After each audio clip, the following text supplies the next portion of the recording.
Assalamualaikum warahmatullahi wabarakatuh. Perkenalkan, nama saya Rizka Salsabila Ramadhani Harahap dengan NIM 2105141046 dari MRKG 6G. Saya akan menjelaskan tentang metode pelaksanaan setting out. Yang pertama ialah pengertian setting out. Pengukuran dan pematokan gedung sistem koordinat adalah salah satu sistem yang dapat dipergunakan dalam pelaksanaan pekerjaan konstruksi bangunan gedung.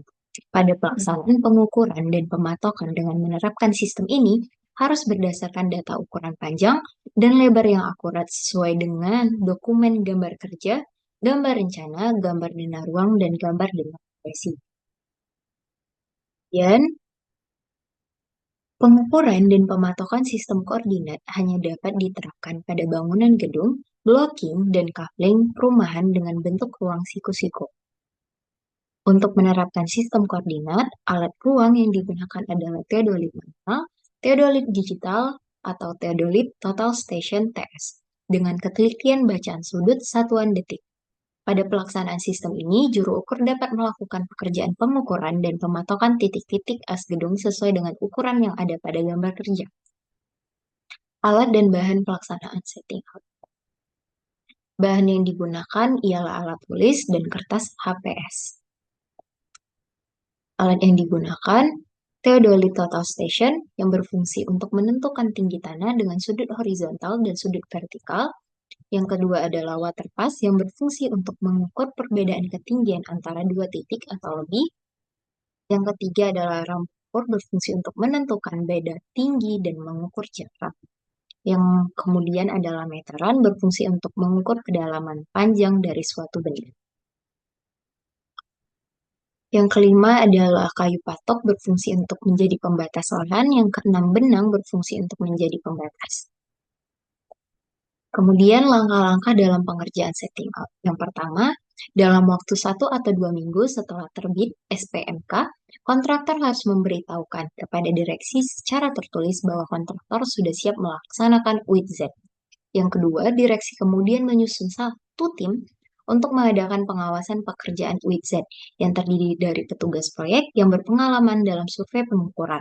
Yang ketiga, pekerjaan WITZ dilakukan oleh surveyor dari kontraktor dan diperiksa oleh tim. Kemudian peralatan yang diperlukan akan disediakan oleh kontraktor. 5. Patok-patok titik tetap BM yang direferensikan dipergunakan untuk WITZ dicantumkan pada gambar. Lokasi dan elevasi dari patok-patok referensi tersebut juga diuraikan dalam spesifikasi khusus sebagai tambahan. Yang keenam, penyedia jasa atau kontraktor harus memberikan keterangan tentang lokasi dan detail dari BM lain yang dipasangnya. Kemudian masuk ke metode pelaksanaan setting out. Pada metode pelaksanaan ini, pertama didirikan terlebih dahulu water pass, kemudian water pass ini tingginya diukur sesuai dengan tinggi surveyor yang akan melaksanakan kegiatan setting out. Kemudian arahkan water pass ini ke titik yang akan ditinjau.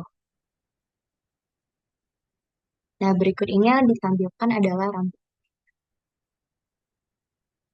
Ada dua titik yang akan ditinjau, ini adalah titik pertama dan ini adalah titik kedua.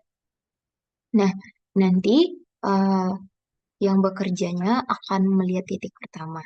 Yang dilihat itu adalah benang tengah, kemudian benang atas, dan benang bawah.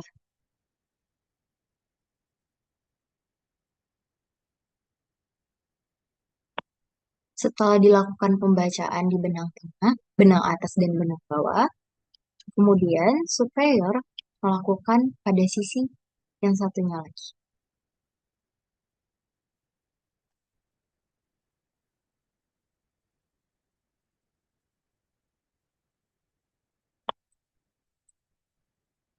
Kemudian menarik garis pembatas dari ujung ke ujung lainnya dengan menggunakan benang. Kemudian digunakan meteran. Nah, meteran ini berfungsi untuk memberikan batas dari ujung ujung bangunannya dengan ujung batas yang telah ditentukan. Nah, ketika ditarik garisnya ini menggunakan benang, nah, kegunaan water pass di sini untuk menentukan bahwasannya eh, tinggi dari tanah tersebut itu seimbang. Nah, air raksa ini harus berada di tengah yang menandakan bahwasannya permukaannya sudah rata. Kemudian, setelah dipastikan permukaannya rata, ditarik benang dari ujung satu dan ujung lainnya untuk menandakan dan memastikan bahwasannya permukaan tanah tersebut rata dan tidak.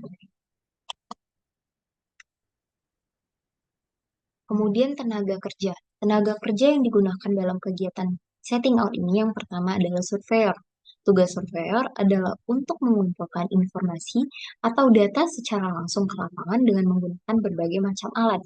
Yang kedua adalah asisten surveyor. Tugas asisten ini adalah untuk membuat laporan harian hasil pengukuran. Dan yang ketiga adalah supervisor untuk mengawasi dilaksanakannya setting out. Lanjut ke quality control. Quality control dalam pelaksanaan setting out ini adalah memastikan bahwa lahan yang dilaksanakan adalah yang sesuai dengan lokasi yang disebutkan dalam kontrak dan sertifikat tanah yang dimiliki oleh owner, karena semua acuan perletakan bangunan dan infrastrukturnya harus sesuai dengan batas-batas. Kemudian ada quality control. Langkah pemeriksaan dan pematokan batas lahan adalah sebagai berikut. Yang satu, pastikan bahwa patok batas lahan pada setiap sudut perimeter lahan sesuai dengan data Badan Pertanahan Nasional. Jika belum ada patok dari BPN, sebaiknya diminta dari pihak BPN atau pengelola kawasan untuk memasang patok-patok batas lahan yang sesuai dengan data mereka. Yang kedua, titik batas lahan dan garis perimeternya diplot ke gambar dan dilakukan cross-check. Apakah sesuai dengan batas yang diberikan dalam gambar desain atau gambar konstruksi. Yang tiga, periksa luas lahan apakah sesuai dengan luasan pada sertifikat tanah yang dimiliki oleh owner. Terima kasih. Sekian presentasi tentang metode pelaksanaan setting out. Saya ucapkan terima kasih dan wassalamualaikum warahmatullahi wabarakatuh.